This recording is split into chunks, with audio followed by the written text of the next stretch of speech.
ایمان کا کمال انسان کو حاصل نہیں ہو سکتا، اس لیے کہ اللہ تعالیٰ نے حضرات انبیاء کرام کو بھیجا ہی اس مقصد سے ہے کہ ان کے ذریعے سے ایک آسمانی نظام انسانوں کو پیش کیا جائے اور انسان اسے اپنی زندگی میں قبول کر کے اس طریقے کے مطابق زندگی گزار کر اللہ تعالیٰ کو بتائے۔ اسی آزمائش کے لیے اللہ تعالیٰ نے ہم انسانوں کو اس دنیا میں مبعوث کیا ہے۔ اللہ تعالیٰ نے ارشاد فرمایا وَلَقَدْ خَلَقْنَا الْإِنسَانَ مِن نُطْفَةٍ أَمْشَاجٍ نَبْتَلِيهِ، ہم نے ایک ناپائیدار ناپاک نطفے سے انسان کو وجود بخشا ہے، اور اس وجود بخشنے کا مقصد ابتلا ہے۔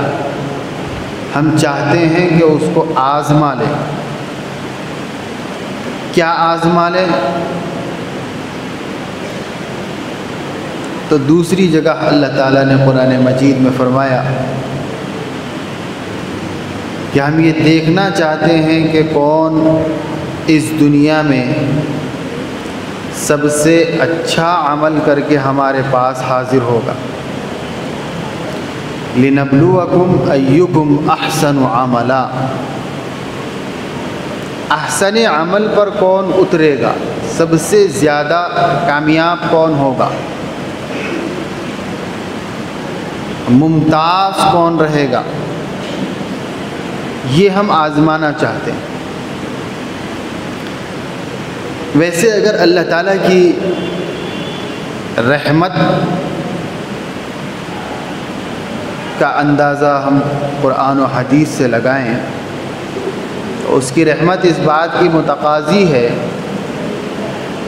کہ اس دنیا میں کوئی ایک انسان بھی اس کے عذاب کا مستحق نہ بنے۔ اللہ تعالیٰ کی رحمت تو یہ چاہتی ہے کہ دنیا کا کوئی فرد بھی اس کے عذاب کا مستحق نہ بنے۔ اس کی اسی رحمت کا نتیجہ ہے کہ اس کے بہت سے وہ بندے جو اس کے بڑے نافرمان ہیں، علی الاعلان اس کی نافرمانی کرتے ہیں، اس کے رب ہونے کا انکار کرتے ہیں، اس کے رازق ہونے کا انکار کرتے ہیں، اس کے خالق اور مالک ہونے کا انکار کرتے ہیں، اس کے مشکل کشا ہونے کا انکار کرتے ہیں، ان سب کے باوجود اللہ تعالیٰ اسے اس دنیا میں جینے کا حق دیا ہوا ہے۔ وہ بہت آرام سے صبح کر رہا ہے، بہت آرام سے اس کی شام ہو رہی ہے، اس کی نیند بھی بڑے چین و سکون سے ہو رہی ہے، اس کے دن بھی اچھے ہیں، اس کی راتیں بھی اچھی ہیں۔ تو ایک مومن بندے کو شبہ ہو جاتا ہے کہ پروردگار عالم اپنے نافرمانوں کے ساتھ اتنا اچھا معاملہ کیوں فرما رہا ہے، حالانکہ ان کے فرما برداروں کے ساتھ یہ معاملہ اس کا نہیں ہے۔ فرما بردار تو ہمیشہ آزمائش میں نظر آ رہے ہیں، کبھی مالی آزمائش، کبھی جانی آزمائش، کبھی معاشرتی آزمائش، کبھی معاملاتی آزمائش، مختلف آزمائشوں میں تو فرما بردار نظر آ رہے ہیں، اور نافرمانوں کو ہم یہ دیکھ رہے ہیں کہ بہت عیش و عشرت کی زندگی گزار رہے ہیں۔ تو اس کا جواب یہی ہے کہ اللہ تعالیٰ کی رحمت انہیں جینے دے رہی ہے، ورنہ جو کام وہ کر رہے ہیں وہ اللہ تعالیٰ کی شان کے بالکل بھی موافق نہیں۔ اور اگر اللہ تعالیٰ اپنی رحمت کو ان کے اوپر سے اٹھا لے تو ایک لمحے کے لیے بھی دنیا کا کوئی ذرہ بھی اس بوجھ کو اپنے اوپر برداشت کرنے کے لیے تیار نہیں ہوگا۔ یعنی انسانی جسم کا وہ بوجھ جو اللہ تعالیٰ کی نافرمانی میں لگا ہوا ہے، عقائد سے لے کر اعمال تک، معاملات تک، معاشرت تک، سب چیزوں میں اللہ تعالیٰ کا نافرمان ہے، اس انسانی بوجھ کو زمین کا ایک ذرہ بھی اپنے اوپر برداشت کرنا تیار نہیں کرے گی اگر اللہ تعالیٰ اپنی رحمت کا سایہ اٹھا لے۔ تو یہ اس کی رحمت کا تقاضا ہے کہ اس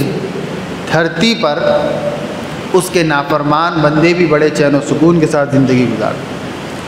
وجہ وہی ہے کہ وہ چاہتا ہے کہ کسی طرح وہ بھی اس کے فرما بردار ہو جائے۔ جب ایک نافرمان کے لیے، ایک منکر کے لیے اللہ تعالیٰ کی رحمت اس بات کا تقاضا کر رہی ہے کہ وہ اللہ کا فرما بردار بن جائے، تو ایک مسلمان کے لیے جس نے اس کو اپنا رب تسلیم کر لیا ہے اور جس نے اس کو اپنا خالق و مالک مان لیا ہے، اس کے لیے اللہ تعالیٰ کیوں نہ چاہے گا کہ وہ میرا مزید مطیع و فرما بردار بن جائے۔ اسی لیے نبی نے فرمایا کہ انبیاء کے بعثت کا مقصد ہی یہ ہوتا ہے کہ بندوں کو اپنے خالق سے پہچنوایا جائے کہ کون تمہارا خالق و مالک ہے، پھر یہ بتایا جائے کہ اسی خالق و مالک کے تقاضوں کے مطابق، اسی کی خواہش کے مطابق تم اس دنیا میں زندگی گزارو۔ اب تم گزارو گے یا نہیں گزارو گے، یہی بس امتحان ہے۔ اسی امتحان کے لیے اللہ تعالیٰ نے ہمیں اس دنیا میں بھیجا ہے۔ تو ایک مومن کو ہمیشہ یہ غور و فکر کرنا چاہیے کہ میں اپنے دنیا میں آنے کے مقصد میں کامیاب ہو رہا ہوں یا ناکام۔ کامیابی کا معیار یہ ہے کہ وہ یہ جاننے کی کوشش کرے کہ اللہ کے نبی حضرت محمد الرسول اللہ صلی اللہ علیہ وسلم نے اس دنیا میں آنے کا جو مقصد بتایا ہے، پھر اس مقصد کی جو وضاحت آپ نے فرمائی ہے اور اس مقصد کو حاصل کرنے کے لیے کیا کیا جانا چاہیے، اس کی جو تشریحات آپ نے فرمائی ہے، کیا ہم وہ سب کچھ کر رہے ہیں یا نہیں کر رہے ہیں، اس کا ہمیں جائزہ لینے کی ضرورت ہے۔ اگر ہمیں یہ جواب ملا کہ ہم کر رہے ہیں، نبی نے مقصد بتایا تھا کہ رب کی عبادت کرنا ہے، نبی نے مقصد بتایا تھا کہ میری اطاعت کرنا ہے، تو اللہ تعالیٰ کی اطاعت اور محمد الرسول اللہ تعالیٰ کی عبادت اور محمد الرسول اللہ صلی اللہ علیہ وسلم کی اطاعت کا عظیم فریضہ جو ہماری زندگی کا بنیادی مقصد ہے، وہ ہو رہا ہے یا نہیں ہو رہا ہے، اس کا ہمیں شب و روز جائزہ لینے کی ضرورت ہے۔ اس جائزے میں اگر ہم کامیاب اپنے آپ کو پا رہے ہیں تو اطمینان کے ساتھ ہم اگلا روز شروع کر سکتے ہیں کہ آج کے دن ہم نے اپنے مقصد کو پورا کر لیا۔ اگر اس جائزے میں ہم اپنے آپ کو کسی دن ناکام پا رہے ہیں تو پھر اگلا دن پہلے دن سے بہتر بنانے کی ہمیں کوشش کرنا چاہیے۔ اس لیے کہ نبی کریم صلی اللہ علیہ وسلم نے فرمایا کہ مومن کے 2 دن وہ برابر اور یکساں نہیں ہو سکتے۔ آج اس نے اپنے مقصد کے حاصل کرنے میں جتنی کامیابی حاصل کی ہے، 50% اس کو کامیابی آج کے دن میں ملی ہے۔ عبادتوں کے اعتبار سے نبی کریم صلی اللہ علیہ وسلم کے ارشادات کی اطاعت یعنی ان پر عمل کرنے کے اعتبار سے آج کے دن اگر صرف 50% کامیابی ملی ہے تو کل کا دن 60% کامیابی کا ہونا چاہیے۔ کوشش تو 100% کی رہنا چاہیے، لیکن کم از کم پہلے والے دن سے کچھ اضافہ اس میں ہونا چاہیے۔ یہ مومن کی شان بتائی گئی۔ اسی شان کے ساتھ اگر مومن اپنے زندگی کے دنوں کی حفاظت کرتا رہے گا تو پھر اس کو ہر دن ایمان میں ترقی ہوتے رہے۔ اور ایمان یہ ایک ایسی چیز ہے، اللہ کے نبی صلی اللہ علیہ وسلم نے فرمایا کہ اس میں زیادتی بھی ہوتی ہے، کمی بھی ہوتی ہے۔ ایمان کے اندر زیادتی بھی ہوتی ہے، کمی بھی ہوتی ہے۔ زیادتی اور کمی ایمان کے اندر وہ انسان کے اعمال سے جڑی ہوئی ہے۔ جس دن جتنے بہتر اعمال کیے اس دن ایمان میں اتنی بڑھوتری ہو جائے گی۔ اور اعمال صرف 2 ہی قسم کے ہیں، ایک کا تعلق اللہ کی عبادت سے ہے، دوسرے کا تعلق رسول اللہ کی اطاعت سے ہے۔ جتنے احکام قرآن و حدیث میں دیے گئے ہیں ان سب اعمال کا تعلق انہی 2 چیزوں سے۔ ان دو چیزوں کے متعلق جتنے اعمال ہم کرتے رہیں گے، جس دن جتنا اضافہ ہوگا اس دن ایمان میں اتنا اضافہ ہوگا، اس لیے کہ ایمان بڑھتا بھی ہے اور گھٹتا بھی ہے۔ اسی لیے ایک صحابی اللہ کے نبی صلی اللہ علیہ وسلم کی خدمت میں حاضر ہوئے اور عرض کرنے لگے کہ یا رسول اللہ، میں تو منافق ہو گیا۔ تو اللہ کے نبی صلی اللہ علیہ وسلم نے فرمایا کہ وہ کیسے؟ تو فرمانے لگے کہ میں آپ کی خدمت میں جب حاضر ہوتا ہوں، آپ کی مجلس میں بیٹھتا ہوں، تو میرا ایمان اتنے بلند مرتبے پر پہنچ جاتا ہے کہ جنت اور جہنم کے علاوہ میرے دل و دماغ میں کچھ آتا ہی نہیں ہے، ساری سرگرمیاں اسی کی چلتی رہتی ہیں۔ لیکن یہاں سے اٹھ کر جب میں اپنے گھر والوں کے پاس چلا جاتا ہوں، اپنے گھر میں پہنچ جاتا ہوں، تو میری یہ پوری کیفیت ختم ہو جاتی ہے، اور پھر دنیا کی محبت بھی آ جاتی ہے، اور کھانے پینے کمانے دھمانے کے خیالات بھی شروع ہو جاتے ہیں۔ وہ جو کیفیت آپ کے پاس رہنے پر حاصل ہوئی تھی وہ ختم ہو جاتی ہے۔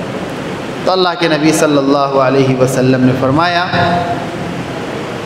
کہ یہ نفاق نہیں ہے، یہ ایمان کی کمی اور زیادتی ہے۔ تو ظاہر سی بات ہے، اگر تم نبی کی مجلس میں حاضر ہوں گے تو تمہارا ایمان نبی کے ایمان سے میل کھانے کی وجہ سے بلند ہو جائے گا، اور نبی کی نگاہ نبوت کی نورانیت جب تمہارے اوپر پڑے گی تو تمہارا ایمان ظاہر سی بات ہے کہ بلند ہو جائے گا، اور تم اپنے گھر میں ہوں گے تو وہ کیفیت حاصل نہیں ہو سکتی تمہیں۔ تو اس سے ہمیں یہ پتہ چلا کہ ایمان وہ بڑھتا بھی ہے اور گھٹتا بھی ہے۔ جتنا ہم اپنے دل و دماغ کو نورانی ماحول سے قریب کریں گے اتنا ہمارا ایمان بڑھے گا، اور جتنا ہم ظلمات کے ماحول سے اس کو قریب کریں گے، تاریکی کے ماحول سے قریب کریں گے، اتنا ہمارا ایمان گھٹے گا۔ تو ایک مومن کو ہر دن ایمان کے ارتقاء اور بڑھوتری کے اعتبار سے پچھلے والے دن سے بہتر بنانے کی کوشش و فکر کرنا ہے۔ اس کے لیے اپنے آپ کو ہر دن تاریکیوں کے ماحول سے دور کر کے نورانی ماحول کی طرف زیادہ راغب کرنا ہے۔ آج ہم نے 4 نمازیں اگر پڑھی، ایک نماز ہم نہیں پڑھ سکے، تو سمجھیے کہ ہمارے اندر ایک 10% ظلمت کا ماحول ابھی باقی ہے۔ 4 نمازیں ہم نے پڑھ کے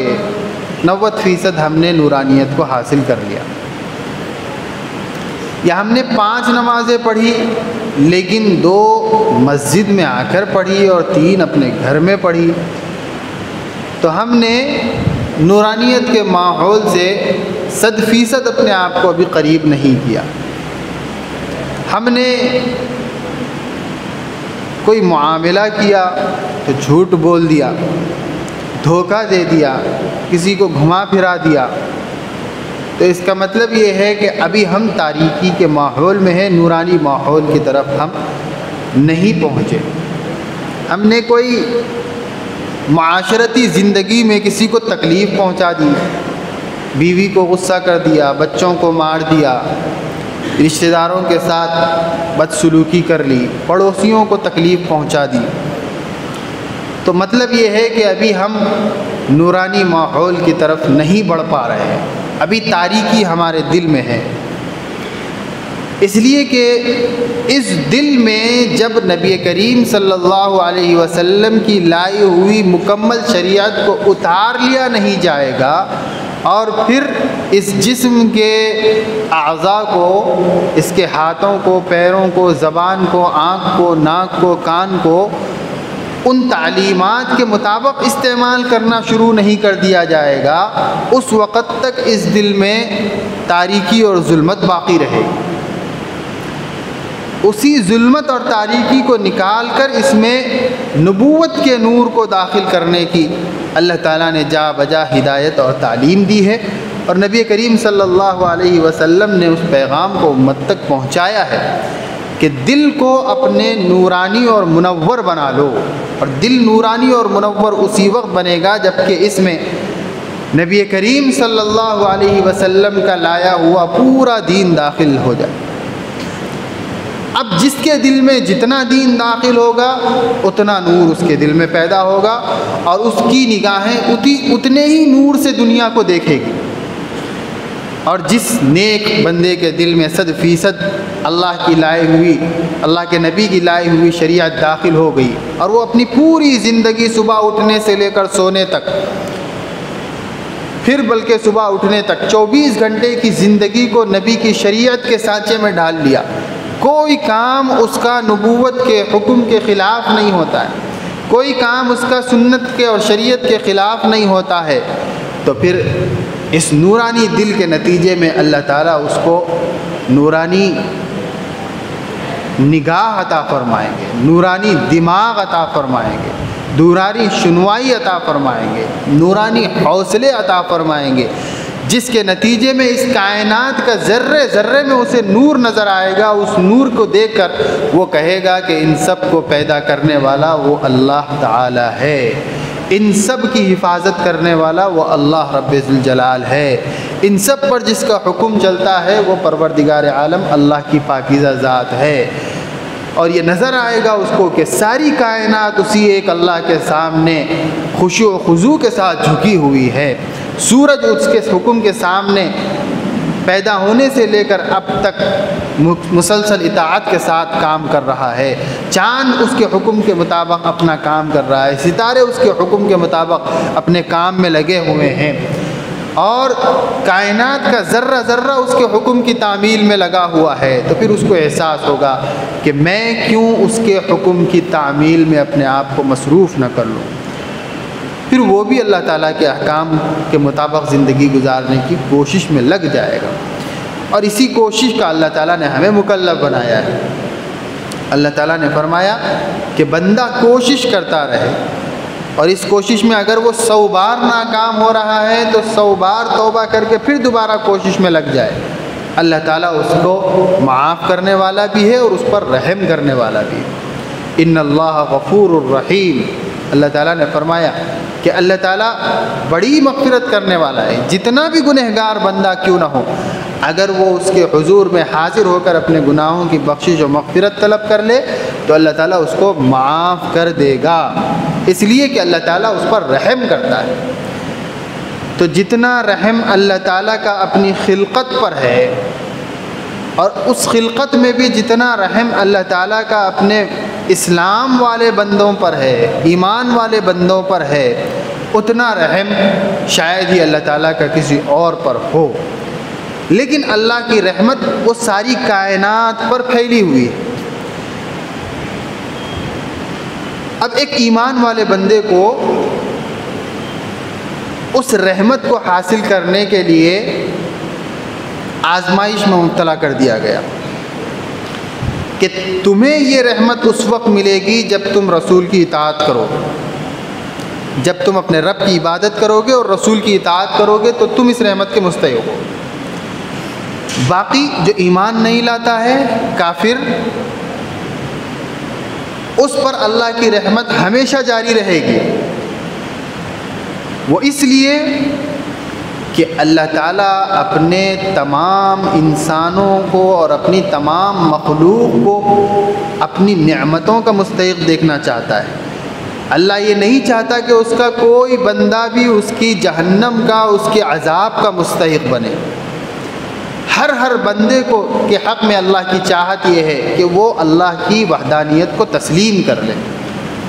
وہ مان لے حقیقت کو، وہ سمجھ لے۔ اسی لیے اس کی رحمت کفار پر بھی جاری ہے، لیکن کبھی کبھی جب سب حقیقتوں کو جاننے کے باوجود بھی وہ انکار کرنے لگتا ہے تب بھی یہ رحمت جاری رہتی ہے، لیکن یہ رحمت اس کے حق میں استدراج، ڈھیل کے طور پر جاری رہتی ہے۔ یعنی اللہ تعالیٰ اپنی حجت کو پورا کرنا چاہتا ہے کہ اس دنیا میں اس کو مکمل طور پر چھوٹ دے کر پھر جب آخرت میں پکڑا جائے گا تو ایسا پکڑا جائے گا کہ کوئی بہانہ اس کے پاس نہیں رہے گا، ہمیشہ کہ عذاب کا یہ مستحق بنے گا۔ یہ چھوٹ اس کو دی جا رہی ہے، اس لیے وہ اللہ تعالیٰ کی نعمتوں سے مزے لوٹتا رہتا ہے۔ تو یا تو اگر اللہ پر ایمان نہ لانے والوں کو ہم عیش و عشرت میں دیکھ رہے ہیں تو یا تو اللہ تعالیٰ کی چاہت ہے کہ وہ بندہ اللہ تعالیٰ کا مطیع و فرما بردار بن جائے، یا اللہ تعالیٰ اسے ڈھیل دے رہا ہے۔ لیکن اگر